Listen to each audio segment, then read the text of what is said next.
Hi everyone, so today we're going to finish chapter 15, which is the second to last chapter, and it was about a week ago since I last recorded, so if you remember, they found Podkin's mum and Podkin's aunt in a Gorm camp, and Scramashank has just arrived, so we'll find out what happens next. You boy, the voice spoke again, and somehow, even though every scrap of flesh in his little body told him not to, Podkin found himself stepping forward, out in front of Scramashank, with Starclaw held before him in his shaking hands. The dagger was buzzing gently, reminding him of its power, although even that didn't make him feel any better or braver. You must be the runt we've been looking for, the runaway kitten from Mumbury. Fancy that, searching up and down the whole of Enderby, and here you are, walking right into our cab with the real magic dagger in your hands. Is it a gift for me? A thank you present for killing your stupid father? Scramashank sounded as though he was smiling behind the iron faceplate of his helm.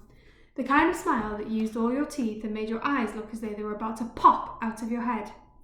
Leave him be, Crom's voice came from behind him, and without looking back, Podkin knew the blind rabbit was moving into a fighting stance, ready to give his life.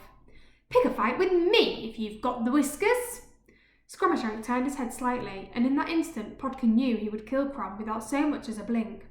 Stay back, Crom! Podkin moved a step closer to the Gorm riders. That's an order! Stay back! Despite being bigger, older, and scarier than the little rabbit, Crom found himself obeying. He was a soldier, after all, down to the bone, and Podkin was a chieftain by right. He stepped back, leaving Podkin standing on his own, a tiny scrap of rabbit clutching a dagger that was far too big for him. Podkin heard sounds of protest from Paz, his mother, and his aunt, but he ignored them. Out of the corner of his eye, he saw the little shapes of Nish and Mash running away from the Gorm out of the camp. He couldn't really blame them. Yes, I have the dagger. He wanted his voice to sound strong and unafraid, like his father's when he had faced Scramashank. Instead, it came out weak and shaky, but still he carried on. This is it. This is Starclaw. What do you want with it? To destroy it, of course. To destroy all the 12 gifts, like I did the sacred helmet of Sandywell. Scramashank made a crushing motion with his fist, and behind him the iron pillar groaned in hunger. But why? Said Podkin. I don't understand. Why would you want to destroy something so special? What good will it do you? Scramashank snorted and made a motion towards his sword hilt, as if he were going to kill Podkin there and then. But in the end, he couldn't resist the chance to boast. After all, he did have a captive audience. The balance, he said. Have you heard of it? The balance between our master and nature. Neither can become too powerful, but if the 12 gifts are destroyed, then there will be no balance. No more tribes, no more petty feasts and pointless festivals. There will only be Gorm. It began to make sense to Podkin. The Gorm were like a disease, like a virus. They wanted to spread themselves across all the 5 realms until there was nothing else left. He felt anger, like a fire burning, in his little belly. Before he knew it, he couldn't stop himself. But that's just wrong, he said. What about the goddess? What about all the other gods and goddesses and spirits and everything else? Who says that being Gorm is the right way? Why should you get to take us all over just because you've got that stupid iron armour? It's just not fair!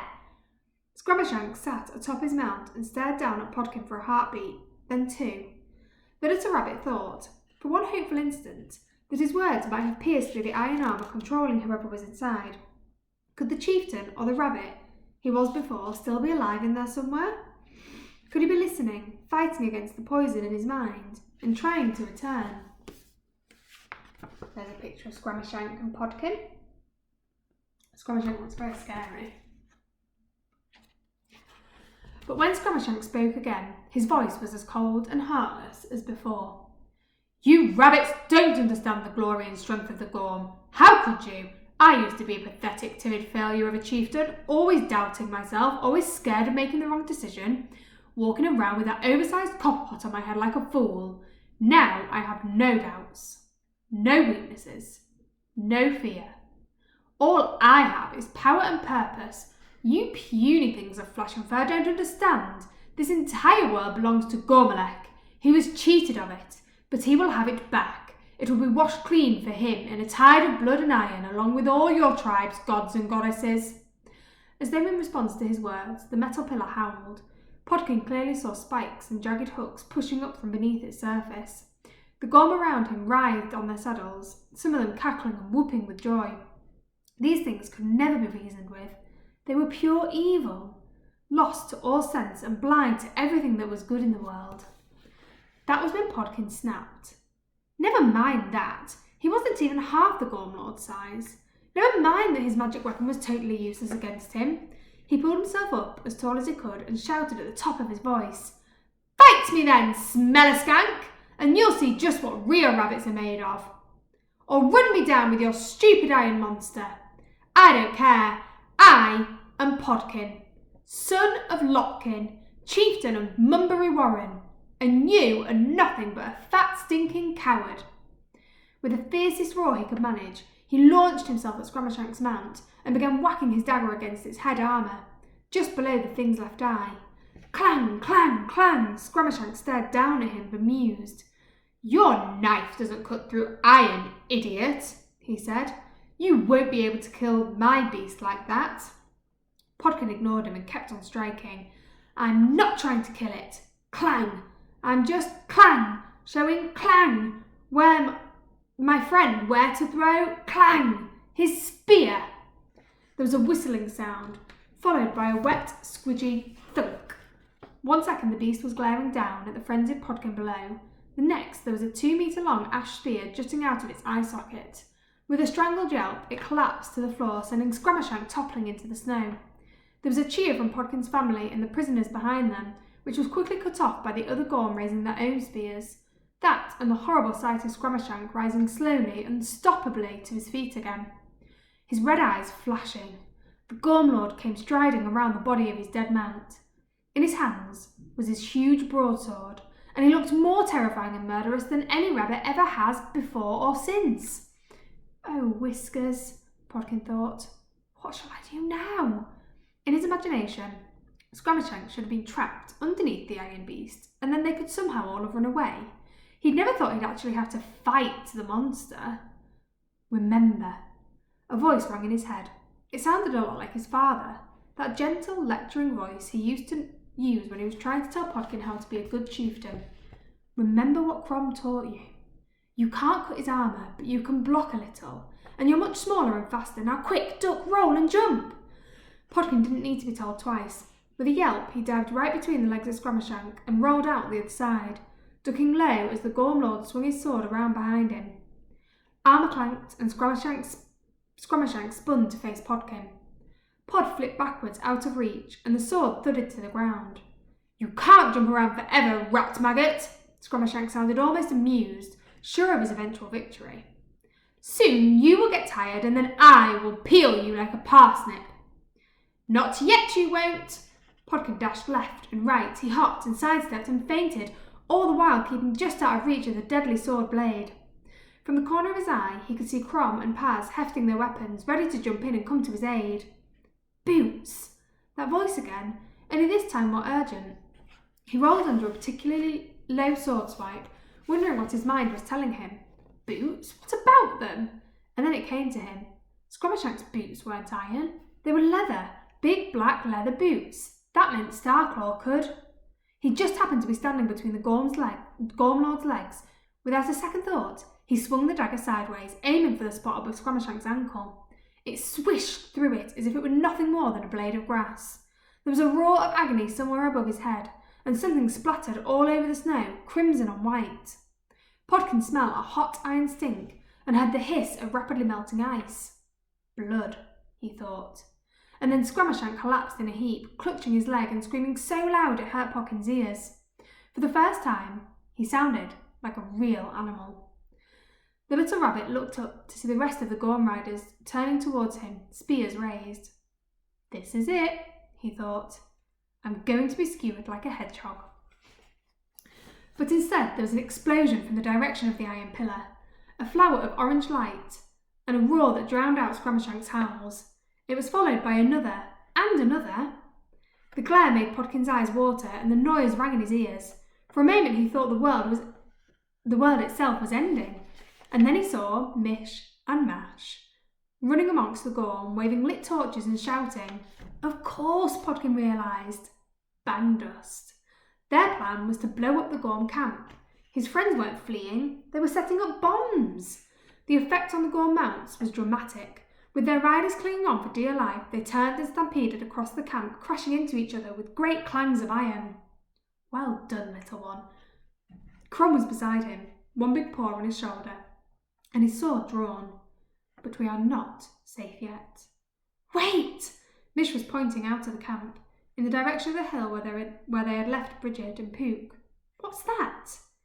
All eyes turned up to the hillside, where the silhouette of a tall, robed rabbit could be seen, her arms raised high.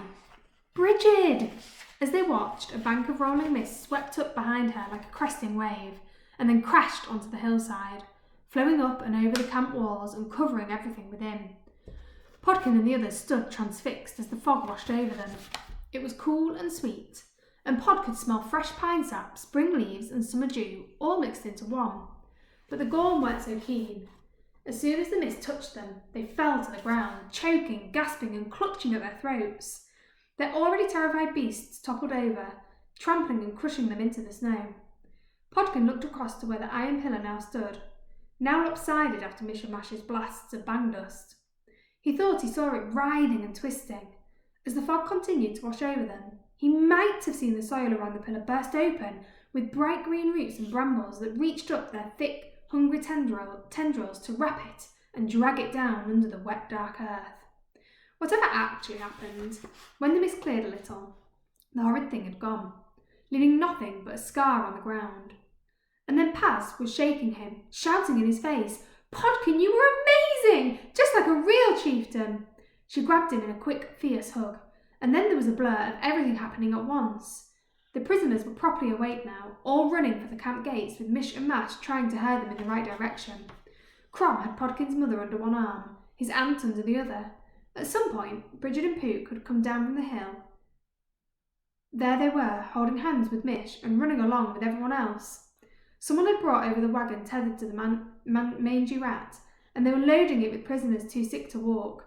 And then they were all running and stumbling out of the camp and back in the direction of the forest. Podkin looked back, still not sure whether he was dreaming.